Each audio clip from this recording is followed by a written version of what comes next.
morning. My name is Sandy, and I am honored to be here to introduce Reverend Ruth Littlejohn to this group. I'm sure all these chairs are filled in spirit with those who are still struggling to find their way in here. Reverend Ruth is an ordained minister for Center for Spiritual Living, and she's an active member of New Thought Community since 1992. Her vision, and let's see if I can read this while I'm up here. I think you'd rather hear all of this from her because she is an amazing speaker. I was blessed when I moved to Virginia 5 years ago to find her church and attend there for quite some time. She's a founder, spiritual leader, and she does job coaching, small groups, and workshops. I'm going to let you tell them the rest because she's a great speaker. Thank you.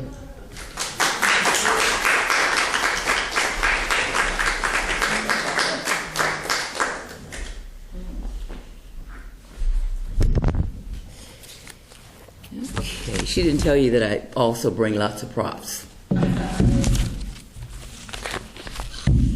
Just get organized here. This here.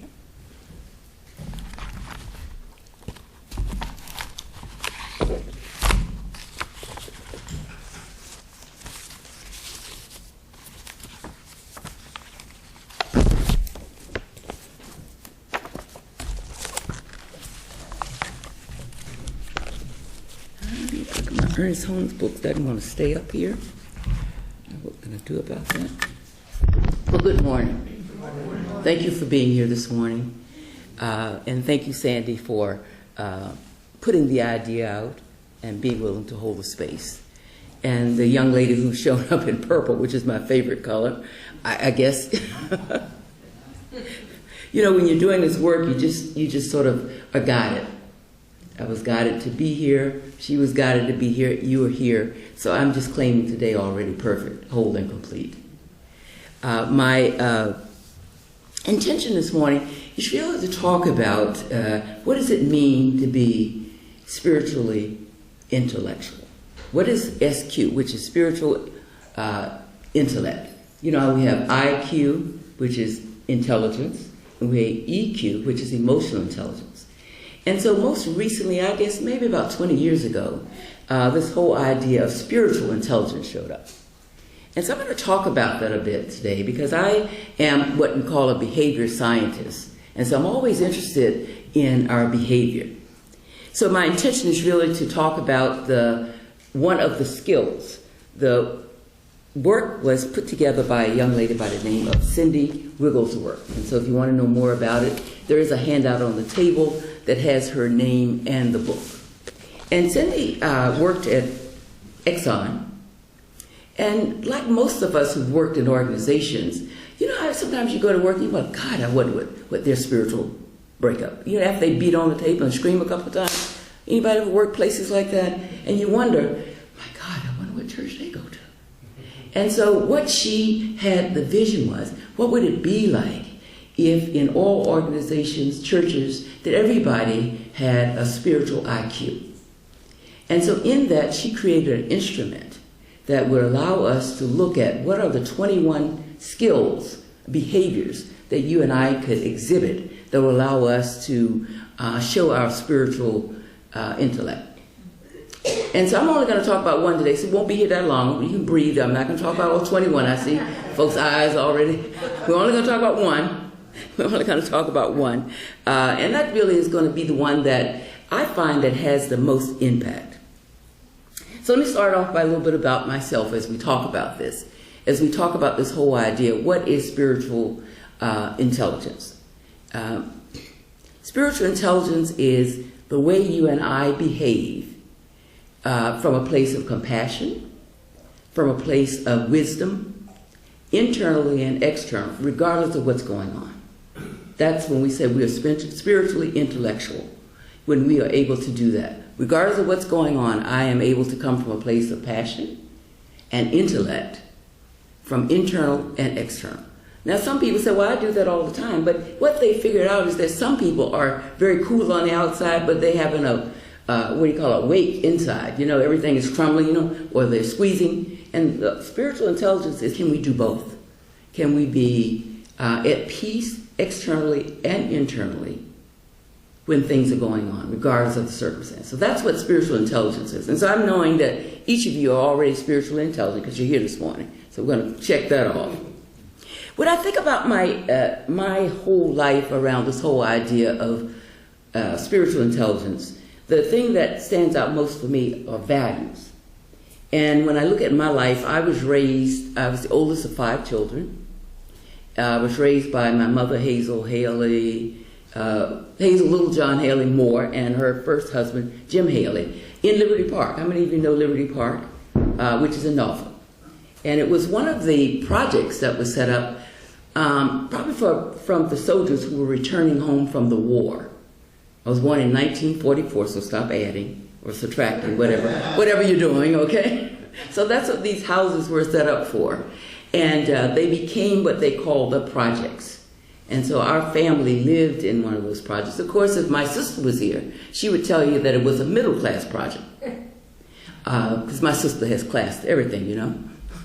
And so we lived in the projects, and the values that came through my family as the oldest was that we went to church every Sunday, that we did a blessing before every meal, we prayed at night, we obeyed and respected adults, and we knew that we needed to get our education so that we could move up. So those were the values that I got growing up in Liberty Park until I was 15. Now, what I noticed is, this probably didn't happen to anybody but me, that when I left home, my values sort of changed. I noticed that things sort of shifted. And my values, the things that were important to me and how I made decisions, all that stuff I learned when I was home went away. And so my values were always looking good. That's when I leave. So I was always looking good, whether I was driving, whatever it was. The other value was that I had to keep my refrigerator full. Now, we always had enough food to eat, but something in this little mind said that when I get out on my own, I'm always going to have a full refrigerator. So that was a major value for me. Now, the part that it took me about 3 months to learn is that when you're single and you have a full refrigerator and you don't eat at home a lot, you throw a lot of food away. So it took me about 3 months to get that, but it was a value in my mind that I thought I wanted to live through. The other was being visible in the community and being visible in the social scene, and how to move up through the corporate ladder, and not making enemies. So you can see how those values change from what my mother had instilled in me. Now, am I the only one that when you went away, your values changed, or when you left your parents? I just want to make sure I'm talking to the right group, because I could be in the wrong place. I'm just checking. Anybody else's values change when they left home? Sure. Okay. No. They didn't. They didn't? See, some people don't, but some people did. Well, I'm telling you, mine did.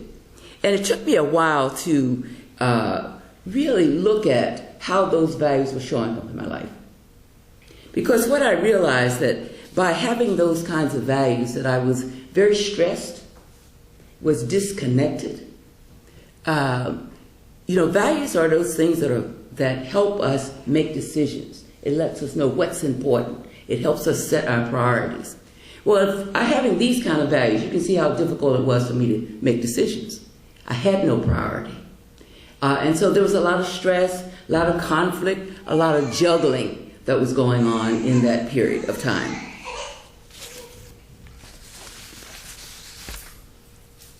And so one of the things that I found that was necessary for me to do was to find a structure, something that would help me ground myself. And so in 1991, I found Science of Mind. And some of you will know that Science of Mind, let me be clear. It really is called religious science. That is the name that was founded by Dr. Ernest Holmes. It's called religious science. Now, the book he wrote was called Science of Mind. And because, you know how you get a book and you start calling it the name? It is religion is not science. It's not Science of Mind. That is the book. their religion is really religious science. Well, in 1991, I found Science of Mind. And what it did for me, it helped me to better understand how to come up with values, how to come up with a hierarchy of values. And so Dr. Holmes speaks about that in this little book here, which is one of my favorite books, called The Thing Called You. And in there he talks about that we've been given all the freedom, the individual self-choice, and finally, through our experiences, that we get to create our own life. And so that's the piece that I heard someone talk about this morning early. You know, you do something, and you get the insight, and then you make some choices, and you change. And so that's what I think Dr. Holmes was talking about, that you and I get to come up with our own destiny.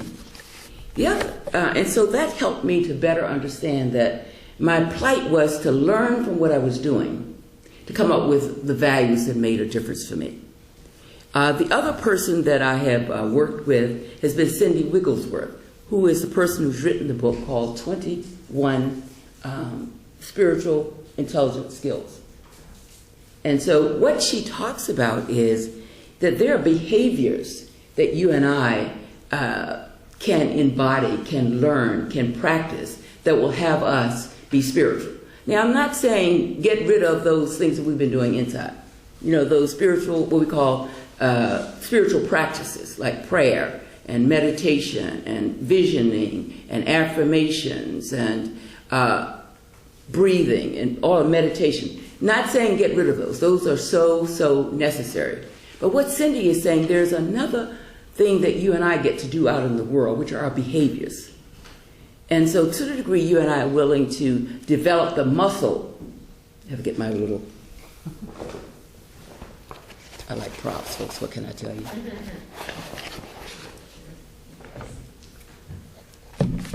So when you and I are doing our spiritual practice, we actually are building the spiritual muscles. For those of you who go to the gym, you know how they talk about us building core muscles? Well, the spiritual practices build core muscles. Our prayers, our visioning, our meditation, the silence, connecting. We're building those muscles. And there's no way that you and I can then have spiritual intelligence unless we have these muscles. So they work together. The spiritual intelligence are tools that allow us to show off differently in the world. So we've got to have this in order to have this. So I know all of you have this, and I'm sensing you have some of these spiritual skills also. So that's my exercise for this morning. Okay, that's it. And when we talk about this whole idea of why is it so important to be spiritually intelligent, I would say the biggest thing is we want to have less drama in our life. Is anybody here who want to have more drama in their life? I just want to make sure I'm in the right place here. Spiritual intelligence allows you and I to have less drama in our lives, because we not only do we have the spiritual practice, but our behaviors are of such it does not create more of the chaos. So that's one of the important things of why spiritual intelligence works. Bottom line, spiritual intelligence allows us to, I know for myself, it allows me to have a conversation with my ego in a way that is bottom line. So what does that mean? I don't know, sometimes, this is probably just me, sometimes I imagine my ego, you know, imagine you had a sports car and you're driving down the highway and your ego is driving. You ever have that kind of thing where the ego is driving the car? And so what my goal is to build a relationship with that ego so that the ego is sitting over in the passenger side and I'm in charge. Okay, so that is one of the important pieces of spiritual intelligence, is that you and I get clear about the voices that we're listening to and which voice is guiding us. Again, in order to do this, we've got to be aligned with what our values are.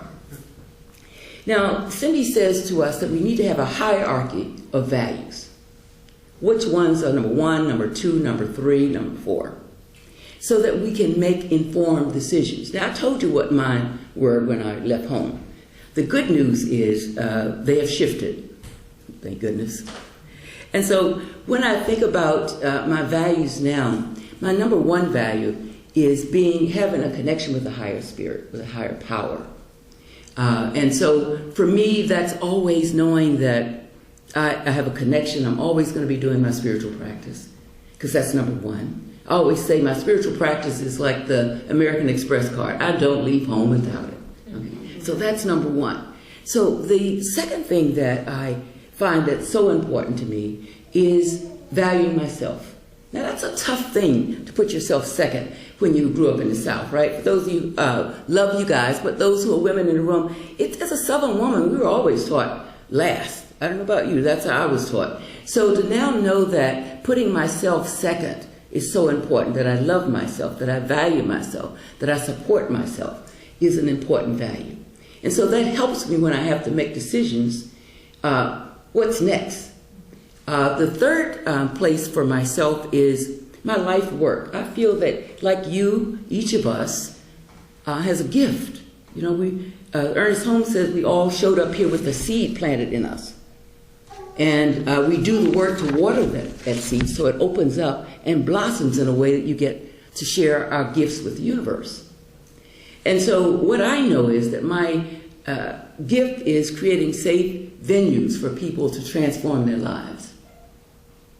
And so that value brought me from Columbia, Maryland in 2010 to this area, to Virginia Beach, to create a New Thought Center.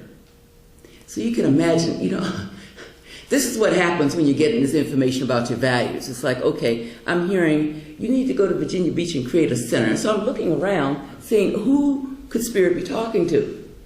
But I was in the bathroom, and it was only one commode in there. So I was clear it was my message. But I was resisting. Me go back to Virginia Beach. I was not ready to come back home. To start a spiritual science of mind center. So it was a lot of breathing.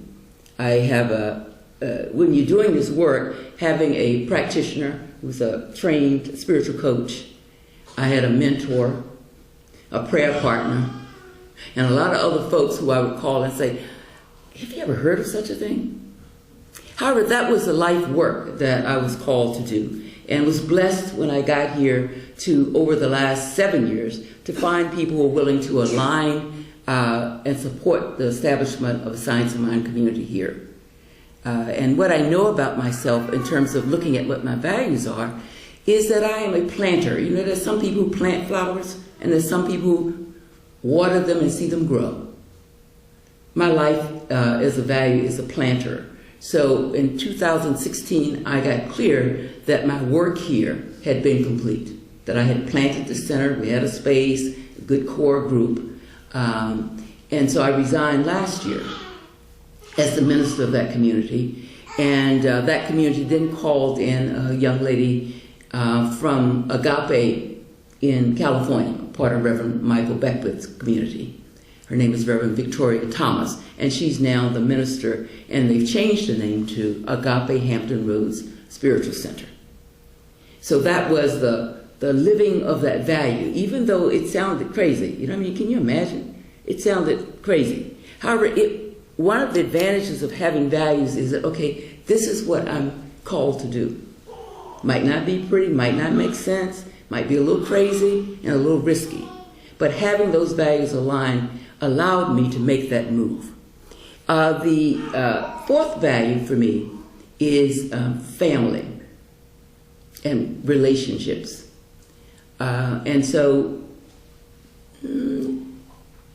they are flip-flop, because you can imagine when my sister heard that the family was number 4, she was not very happy. I'm just saying, you know, she was not very happy. But what I got clear about is that in order for me to be of service to my family, I have to have a connection with the divine. I've got to be taking care of myself. I've got to be doing my spiritual work so I can be present to celebrate, heal, and have fun with my family. Now, sometimes it flops. I know my mother transitioned 2011. You know, parents are amazing. I think I left in 1959 at the age of 15 to go away. And so the fact that I came back in December 16, 2010, and she transitioned or died December the 3rd, 2011. It was that whole cycle. It was being willing to follow through on that. So simply being clear about our values allow us to be present, to let go, to be guided. Even though you didn't hear me say it was easy. I want to make sure anybody hear me saying this is an easy thing to do. Okay, I'm just, because sometimes I speak fast and it's like make things look easy, but it was a bit of a challenge. And so I say to you that one of the things that's important about these skills is being willing to ask yourself questions. Now, these are some of the questions that Cindy has put forth here. I think I need a few more hands, but it's working. It's working. One of the things that Cindy suggests you ask, do I have personal values? Can I state those values? So these are things that you can be asking yourself. Have I ranked my personal values in order of priority? Do I make decisions based on those values? And am I willing to deal with the consequences? Are my values connected to the good of the planet? In our values, is anything about maintaining this planet at all? And so those are the kinds of questions that we want to be asking ourselves as we look at what are our values? What is important to me? Now, there are several kinds of values. There's those values that say that I value my body.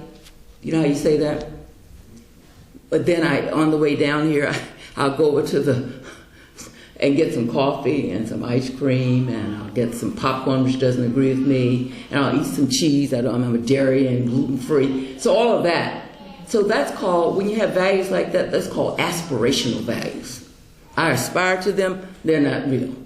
So getting clear whether your values are aspirational or values that you live. And so that's the other piece that's so important about the values. So if you're interested in really looking at your values, I know. Yeah. Thank you. Thank you. I appreciate it. So if you're interested in really looking at what are your values, you probably have made some, but you know how you make things and then you go unconscious about them? So one of the things they suggest, look at your checkbook. Where do you spend most of your money? That will give us some idea what might be of value. How do you spend your time? That's another way of looking what is important to me. So those are some things that you can do. On the handout on the table back there, it gives you an exercise on how to find out what are your values, what's important to you.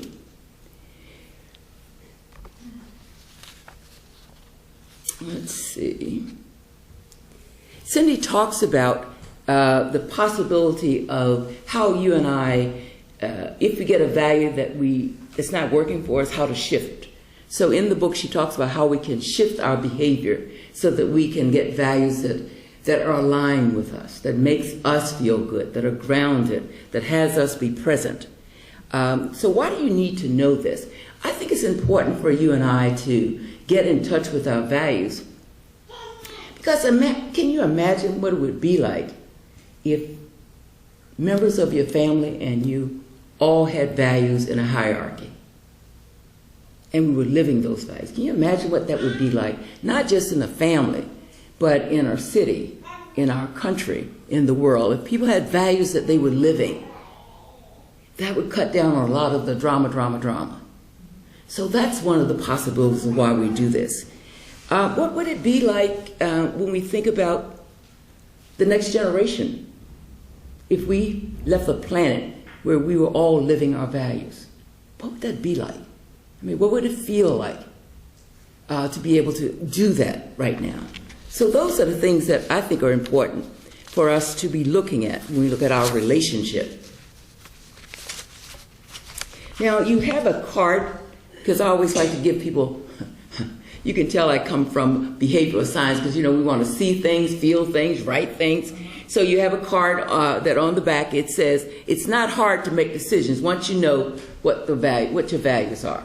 and that was by Roy E. Disney, who's the son of Walt Disney. So again, just something to remind you about your values when you're moving through your day. So what does it mean to be spiritually intelligent? It means that you and I are behaving from a place of compassion, which is our heart, wisdom, our head, regardless of the situation, internally and externally. We are calm and at peace. That's what it means to be spiritual intelligent. And we get that by the 21 skills that Cindy outlines. The one we talked about today is values, how important values are. So I trust you will look at how that fits in your life and decide, use the exercise, come up with your values. What's important to you? And let's see what else, make sure I didn't. Because I know you guys don't want a lot of drama in your life. Or maybe you do, I don't know, I could be wrong. I could definitely be wrong. I'm one of those people who try to take the drama out of my life and put it in my closet, in my clothes. Or sometimes I listen to Wendy Williams. Anybody, Wendy Williams, who's one of those, yeah. Because, you give up gossip and you can just look at Wendy Williams and live vicariously. So I'm just saying. So one of the things, I don't want to get notes from Wendy. She does send emails. So what does it mean to be spiritually intelligent? It's our willingness to learn the skills. Because I know you're already doing this part. You've already created the core. You're disciplined. You're able to do that. And so what we're saying right now is getting clear about your values and those 21 skills that Cindy identifies, which is listed on the handout, will be a way of dealing with that. Now you can read the book. There's a sign-up sheet. Probably sometime next year I'll be doing a workshop on the 21 skills. But what I know, this is how it looks for me. I am dairy free. So I go to the organic depot and I've done my work. I've got my muscles here, but I'm standing in front of that case with the dairy free ice cream there. And I'm saying to myself, girlfriend, you deserve this. You really deserve that. You've been doing well. Your weight's good. So what I have to do is what Cindy suggests at that moment for me to breathe deeply. Let the amygdala know there's no fighting, no running going on here. And then start to look at myself and hear my values. I love myself. I value myself. I take care of myself. Breathe in again. And if I'm lucky the first time, I leave without the dairy-free. But that's the practice we're talking about. I'm not saying this is easy. All I'm saying is because you've already done the spiritual practice. See, you have the muscles to stand there and have. Now, if you and I hadn't done spiritual practice, we would have put that on the counter, paid for it, and be in our car and be home if we had no spiritual discipline. But we do have that. And so one of the things I'd like to just simply leave you with is that our goal is to be spiritually intelligent. And Cindy Wigglesworth has defined 21 skills to do that. And we've only talked about one this morning, which is values. Being clear about what your values are so you can determine how to make decisions. What are your priorities?